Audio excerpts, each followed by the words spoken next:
দীর্ঘ সময় ঘুমিয়ে থাকার পর ছায়া চোখ খুলে তাকায়। পাশে নির্ঝরকে দেখতে পায়।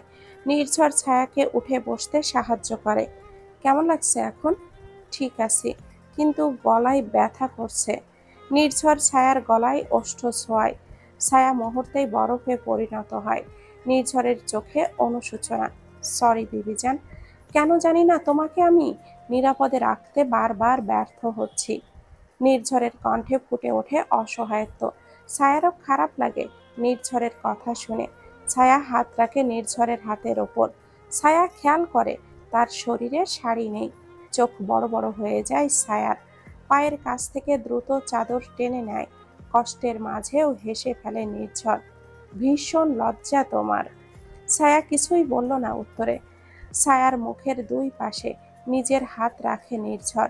ছায়ার মুখটা নির্ঝরের বলিষ্ঠ হাতের মাঝে চলে আসে পুরোটা। তুমি আমার মনের ভাষা, অশ্রুর গভীরতা। তুমি আমার কাছে পৃথিবী। তুমি আমাকে সম্পূর্ণ করো তোমার হৃদয় দিয়ে। আমি তোমাকে ভালোবাসি। বলো, তুমি আমাকে ভালোবাসো? ছায়ার নিষ্পাপ আখি জোড়া নির্ঝরের দিকে স্থির। সে কি আদৌ আই লাভ ইউ টু বলবে? আর সেটা কি সঠিক হবে? বেঁধে যায় ছায়া। অনেকটা সময় অপেক্ষা করার পরেও প্রিয়তমার মুখে কাঙ্ক্ষিত বাক্য না শুনে হতাশ হয় নির্ঝর। চোখে মুখে কষ্ট ফুটে ওঠে, কিন্তু ছায়া বাধা পাচ্ছে। এই বাক্য উচ্চারণ করতে পারছে না সে। ছায়াকে আর কিছু বলতে না দিয়ে জড়িয়ে ধরে নির্ঝর। ছায়ার কোমরটা শক্ত করে চেপে ধরে। তুমি চাও বা না চাও, তুমি আমারই সত্তা। তোমার পৃথিবীর প্রত্যুষ আমার নামেই জাগে, আর রাত্রির শেষ প্রহরেও আমার ছায়ায় ঘুমায়। পালাবার পথ নেই তোমার। আমি সেই অন্ধকার যেখান থেকে আলো ফেরা ভুলে যাই। তুমি যদি দূরে যাওয়ার স্বপ্ন দেখো, আমি সেই স্বপ্নকেও নিঃশ্বাসে চেপে ধরব। মনে মনে ভয়ানক সব চিন্তায় ডুবেছিল নির্ঝর। এতক্ষণ যার মুখশ্রীতে ভেসেছিল ক্লান্ত কষ্টের ছায়া, সেটাই হঠাৎ রূপ নিল অদ্ভুত এক গা ছমছমে হাসিতে। সেই হাসি যেন কিছুর পূর্বাভাস, নিঃশব্দে ঠান্ডা করে দেওয়া এক অচেনা শীতলতা। ছায়ার ঘাড়ে নাক রাখে। এই ঘ্রাণ তাকে শান্ত করে। চৌধুরী বাড়িতে সকাল থেকে রাত পর্যন্ত যতগুলো সার্ভেন্ট কাজ করেছে, সবাই এক সারিতে মাটিতে হাঁটু ভাঁজ করে বসে আছে। সবাই নিশ্চুপ, মাথা নিচু করে কাঁপছে। মিসেস চৌধুরী ছেলের দিকে তাকিয়ে আছেন। কি করতে চাইছো তুমি? এত রাতে কেন এইসব? সকালেও তো ব্যবস্থা নেওয়া যেত। আমি তো বলেছিলাম সকালে এর একটা বিহিত আমি করব। আপনার আশায় বসে থাকলে আমার পোষাবে না আম্মু। হাতে পিস্তল নিয়ে কেন ঘুরছো? এটা রেখে এসো ভেতরে। নির্ঝর ভেতরে কোনো পরিবর্তন দেখা গেল না। সে একটা চেয়ারের ওপরে বসলো, পায়ের ওপরে পা তুলে, পিস্তল হাতে সামনের দিকে তাকিয়ে আছে। দ্রুত বল, আজ আমাদের বাড়িতে গ্রোসারি কে এনেছে? একজন সার্ভেন্ট এগিয়ে আসে। মহামান্য রাষ্ট্রপতি, আমি এনেছি। বিল কোথায়? আমার কাছেই আছে। মহিলা নির্ঝরের হাতে বিলটা ধরিয়ে দেয়। গোস্ট পেপার পাউডার কে বলেছিল আনতে? মহামান্য রাষ্ট্রপতি। আমাকে প্রতিদিন প্রিন্সেস রোজ সব লিস্ট করে দেয়, সেই অনুযায়ী বাড়িতে গ্রোসারি আসে। মিসেস চৌধুরী চিৎকার করে ওঠেন। এর মানে এই নয় যে সে তোমাকে এটাও লিখে দিয়েছিল আনার জন্য? Your mystery. আমি সত্যি বলছি, আজ প্রিন্সেস রোজের লিস্টেই জিনিসপত্র এনেছিলাম আমি। নির্ঝরের হাতে শটগানটা এদিকে ওদিকে নাড়াচাড়া করছে। কাল 10 প্যাকেট গোস্ট পেপার পাউডার বাড়িতে আসবে, ঠিক আছে? জি মহামান্য, আপনি যেটা বলবেন তাই করব। নির্ঝর উঠে দাঁড়ায়। মিসেস চৌধুরী আবারও চিৎকার করে ওঠে। রোজ এখনো দোষী প্রমাণিত হয়নি নির্ঝর। সে বাড়িতে এই কাজগুলো সামলায় মানে এই নয় যে সে এইসব করে বেরিয়েছে। তার পার্সোনাল জীবন আছে। সে চৌধুরী বাড়ির প্রিন্সেস, কোনো মালির মেয়ে নয়। সাবধানে আম্মু, ও মালির মেয়েটা প্রেসিডেন্ট এর চৌধুরীর একমাত্র স্ত্রী, অর্ধাঙ্গিনী, তার প্রথম এবং শেষ পরিচয়। ওর নিঃশ্বাস নেওয়া আমার থেকে শুরু হয় এবং আমাতেই শেষ হয়। ভয়ানক সেই কণ্ঠ, দাম্ভিকতার তেজ ফুটে উঠেছে। এক হুঙ্কারের ন্যায় কথাগুলো বলে মেনশনের ভেতরে চলে যায় নির্ঝর। রাত 1টা বাজে। নির্ঝরের এইসব কাণ্ডে মিসেস চৌধুরী বিরক্ত। নির্ঝর অবস্থান ত্যাগ করলে সেখানে আতিফ চৌধুরী উপস্থিত হয়। এত জ্বালাচ্ছ কেন মেয়েটাকে? শান্তি দিতে মন চায় না? তুমি শুধু আমার উপর তেজ দেখাবা না, আমি কিছু করিনি। রোজকে আটকাও। তোমাদের আশকারা ছাড়া রোজ এত কিছুর পরিকল্পনা করতে পারে না। রোজ যে এটা করেছে, এটার প্রমাণ হয়েছে এখনো? অন্যায় করে বরাবরই বড় গলায় কথা বলো। মিসেস চৌধুরী সেখান থেকে রুমে চলে আসে। আতিফ চৌধুরী দীর্ঘশ্বাস ছাড়লেন। রুমে এসে ছায়াকে বিছানায় বসে থাকতে দেখে অবাক হয় নির্ঝর। ঘুমাওনি? ছায়া মাথা তুলে তাকায়। নির্ঝরের হাতে রিভলভার দেখে ভয় পেয়ে যায় ছায়া। নির্ঝর হাতের রিভলভারটা বেডসাইড টেবিলে রেখে ছায়ার সামনে এসে বসে। ঘুমাওনি তুমি? ছায়া একটু পিছিয়ে যায়। এমনিতেই বিরক্ত ছিল নির্ঝর। প্রচন্ড রাগ লাগছে তার। এর ওপর বউয়ের পালাই পালাই স্বভাব, যা তার শর্ট টেম্পারকে জন্য অতিরিক্ত কার্যকর। ঠাস করেই সে রেগে প্রচন্ড রকমের। নির্ঝর ডান হাতে ছায়ার একটা পা ধরে নিজের দিকে টান মারে। ফলশ্রুতিতে ছায়া বিছানায় পড়ে যায়। নির্ঝর ছায়ার ওপরে ছায়ার কণ্ঠনালী চেপে নিজের মুখোমুখি তাকাতে বাধ্য করে ছায়াকে। নির্ঝরের হঠাৎ আক্রমণে ভয় পেয়ে যায় ছায়া। সাথে সে বুঝতেও পারছে না নির্ঝরের রাগের কারণ। তুই আমাকে দেখলে সবসময় ভয় কেন পাস, হ্যাঁ? এই বল, আমি না তোর হাজবেন্ড? তুই ভয় পাবি কেন?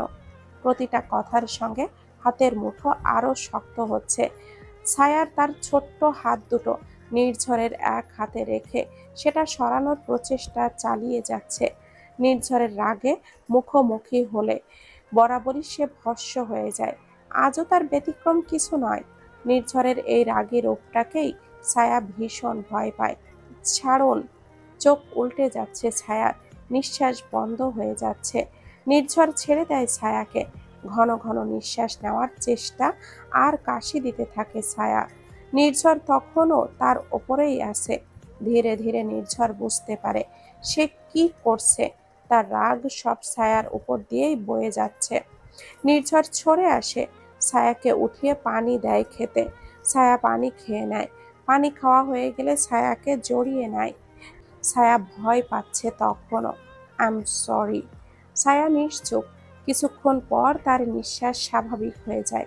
নির্ঝর ছায়াকে বালিশে দিয়ে ছায়ার মাথায় হাত বুলিয়ে দেয়। ঘুমাও। ছায়া ভয় পাচ্ছে, কিন্তু নির্ঝরের থেকে দূরে যাওয়ার সাহস কোনোভাবেই দেখাচ্ছে না। এর একটা কথাও বলবে না। নির্ঝর ছায়ার দিকে তাকিয়ে আছে। বলো, আপনার কাছে বন্দুক কেন থাকে? আপনি কি খুব কাউকে খুন করেছেন? নির্ঝর বাঁকা হাসে, ছায়াকে নিজের বুকের সাথে চেপে ধরে। একজন রাষ্ট্রপতির হাতে খুন মানায় না। আর বন্দুক শুধু আমার কাছে নয়, আমার দেহরক্ষী সহ অয়নের কাছেও আছে, লাইসেন্স প্রাপ্ত।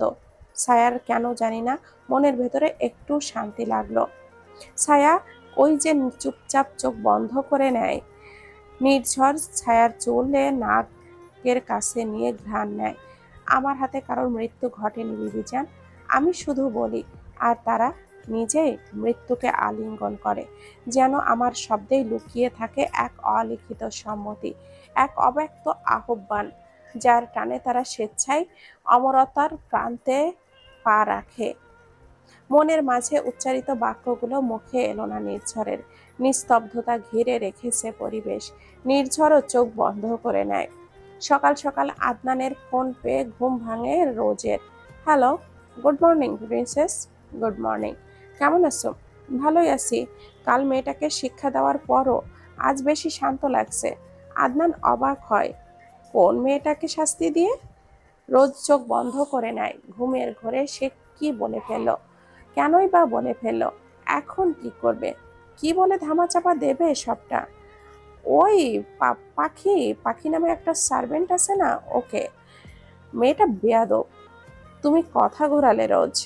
আমাদের ভেতরে ডিল হয়েছিল, আমরা কখনো কারোর থেকে কথা লুকাবো না। রোজ উঠে বসে বিছানায়।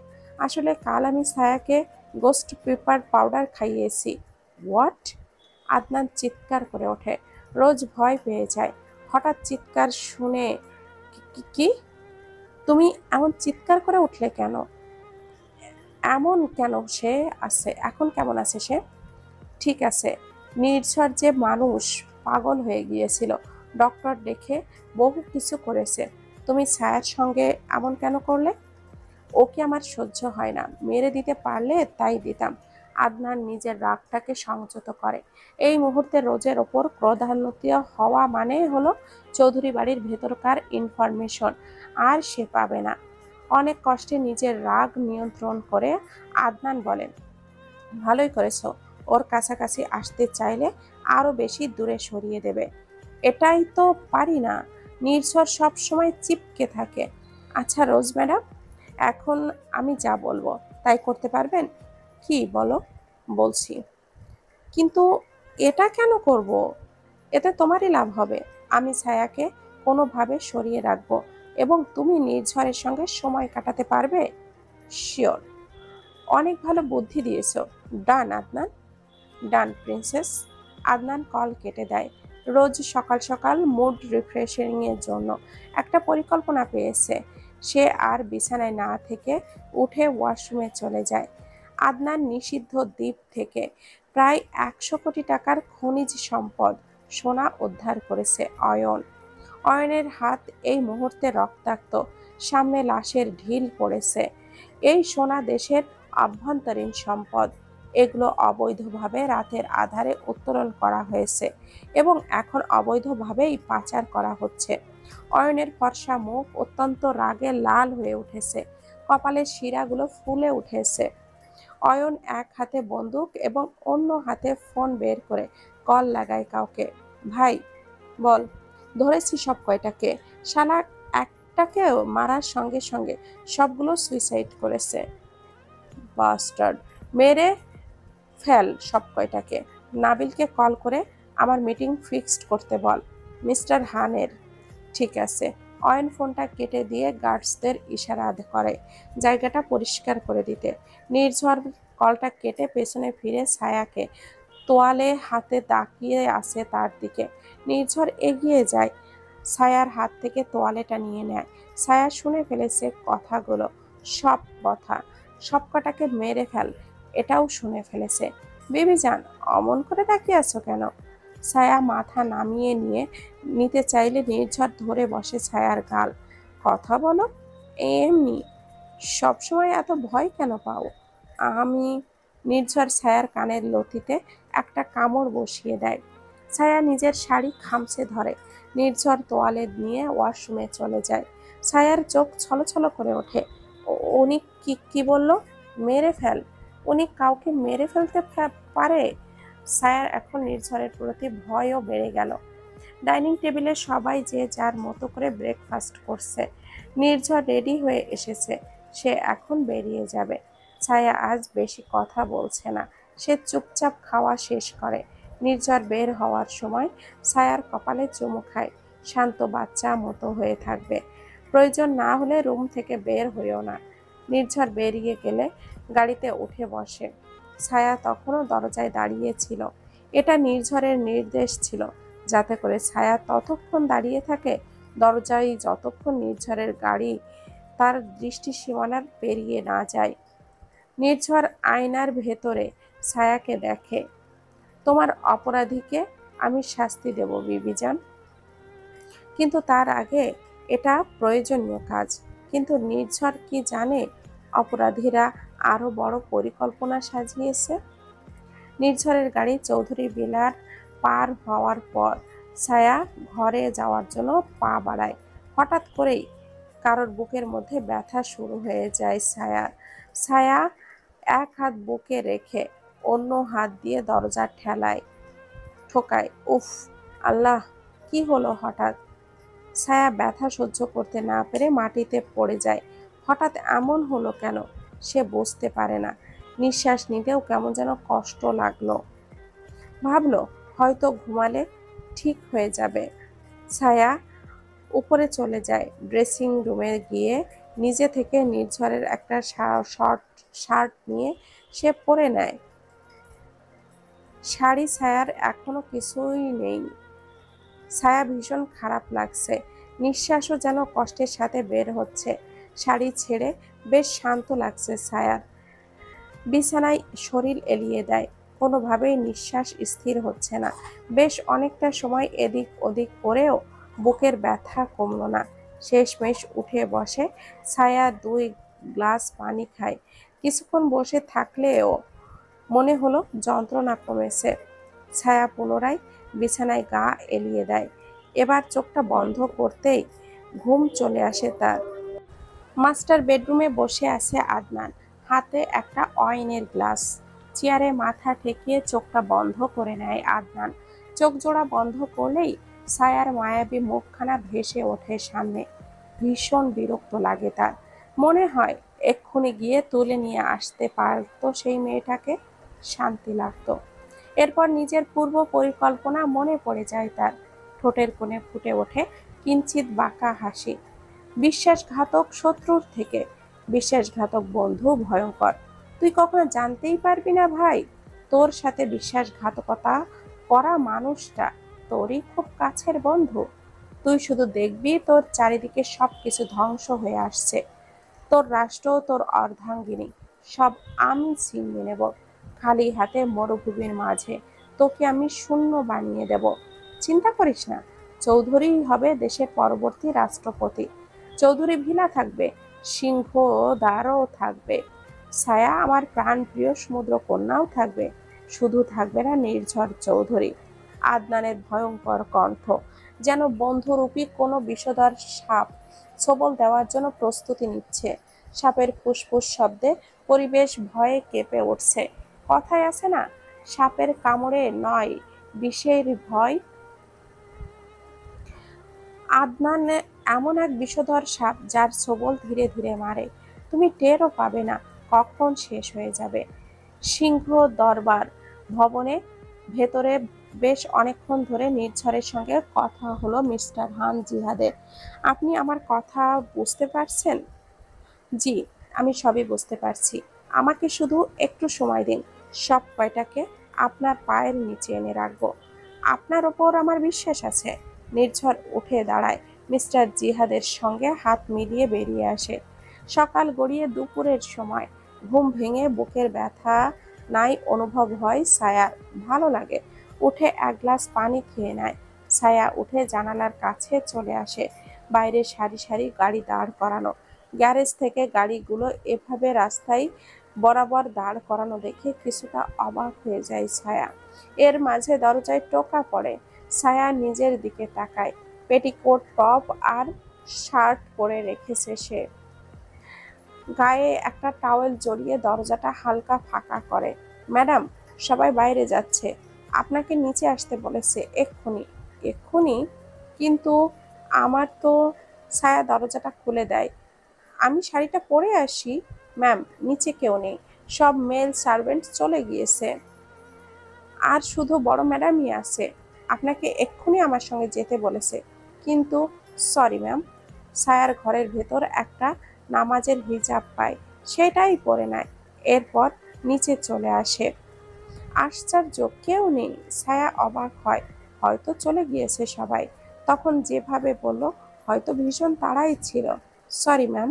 মেয়েটা মাথা নামিয়ে নেয়। ঠিক আছে, সমস্যা নেই। আপনার কিছু লাগবে? খাবার বেড়ে দেই? না, বাড়িতে কেউই নেই। তুমিও চলো, যাও, চলে যাও, আমি নিয়ে খেতে পারবো।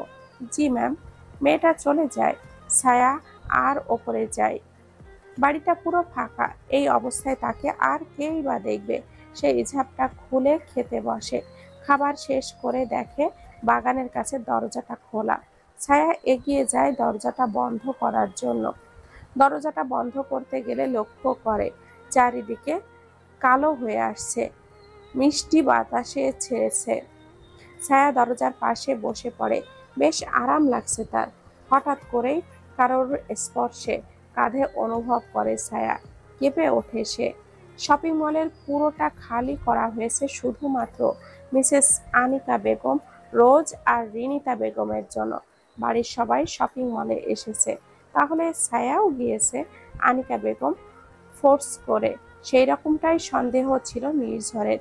আসলে ছায়াকে তারা আনতো, কিন্তু দেরি হয়েছে বলে রেখে আসছে। ছায়া তাহলে এখন রিনিতা খানম আর আনিকা বেগম রোজের সঙ্গে একা আছে। এই কথা চিন্তা করে নির্ঝর শপিং মলে চলে যায়। পুরোই শান্তি বিরাজ করছে, কোনো হট্টগোল নেই। নির্ঝরকে সবাই গ্রিট করে। ভেতরে এসে খালি মা, চাচি আর রোজকে দেখে অবাক হয় নির্ঝর। আম্মু, আমার বউ কোথায়? তোমার বউ ঘুম থেকেই ওঠে না, বিরক্ত হয়ে চলে এসেছি আমরা। ওকে একা রেখেছো? হ্যাঁ, ও বাচ্চা নাকি? নির্ঝর আর এক মুহূর্ত দেরি করে না, বেরিয়ে যায়। রোজ আসতে আসতেই চলে গেল নির্ঝর। রোজ দেখে বাইরে যে কোনো সময় বৃষ্টি নামবে, আর একটু সময় গেলেই বৃষ্টি শুরু হয়ে যাবে। ছায়া মাথা উঠিয়ে তাকায়। আবিদ ভাই। ছায়া উঠে দাঁড়ায়। কেমন আছো ভাই? ভালোই। তুমি এখানে? আমাদের নার্সারি থেকে 100টা গোলাপ ফুলের চারাও অর্ডার করেছিল, সেটা লাগিয়ে দিলাম। তোমাকে এখানে বসতে দেখে এগিয়ে এলাম। তুমি এখানে কেন? ছায়ার চোখের সামনে তার মনের ভিতর ভালো লাগার সব থেকে প্রথম ছেলেটা, বাল্য বয়সে ভালো লাগার প্রথম ছোঁয়া তাকে দেখে লেগেছিল। ওদের স্কুলের টপার, তবে ওর থেকে 3 বছরের বড়। ছায়াকে চুপ থাকতে দেখে আবিদ আবারও বলে ওঠে, তুমি না আমার ভার্সিটিতে অ্যাডমিশন নেবে বলেছিলে? ছায়া নিশ্চুপ। এই বিষয়ে সে কি বলবে? ছেলেটা তাকে বইগুলো দিয়েছিল পড়ার জন্য। আসলে কি বলবো আমি? আবিদ হুট করেই হাতটা উঠে নেয়, ছায়ার হিজাবের কোনায় লেগে থাকা পাতাটা সরিয়ে দেয়। এমন সময় পেছন থেকে কারোর গর্জন শোনা গেল। এখানে কি হচ্ছে? ছায়া কেঁপে ওঠে, পেছনে ফিরে তাকায়। ছায়ার ধ্যান ফিরে, তার পরনে শুধুমাত্র একটা পেটিকোট আর শার্ট। ছায়া থতমত খেয়ে যায়। আসলে আজ প্রায় 4 মাস পর আবিদকে সামনে দেখে কিছুটা অবাক হয়ে গিয়েছিল ছায়া। নিজের অবস্থান সম্পর্কে তার ধারণাই ছিল না। নির্ঝর এগিয়ে এসে নিজের কোটটা ছায়ার শরীরে জড়িয়ে দেয়। আপনার পরিচয়? মাননীয় দেশ প্রধান। আমি গাছ লাগাতে এসেছিলাম, আমার কাজ শেষ। আমার পুরানো দিনের বান্ধবীকে দেখে এখানে এসেছি। আমার স্ত্রী সে। আবিদ অবাক হয়, মাথা তুলে ছায়ার দিকে তাকায়। গত 4 মাস সে শহরের বাইরে ছিল, ক্যাম্পিংয়ে, কিছুটা নেটওয়ার্কের বাইরে। তাই কি ঘটেছে না ঘটেছে এইসব সম্পর্কে তার কোনো ধারণাই ছিল না। বিয়ে করেছো তুমি? এই মুহূর্তে সে কথা বলার মতো অবস্থায় নেই। দেখতেই পারছেন তার শরীরে আমার শার্ট জড়ানো। প্লিজ আসতে পারেন। নির্ঝরের হাত ক্রমশ ছায়ার কোমর টাইট হয়ে যাচ্ছে। ছায়ার অন্তরাত্মা বেরিয়ে যাওয়ার উপক্রম। দোষ এবার সেও করেছে।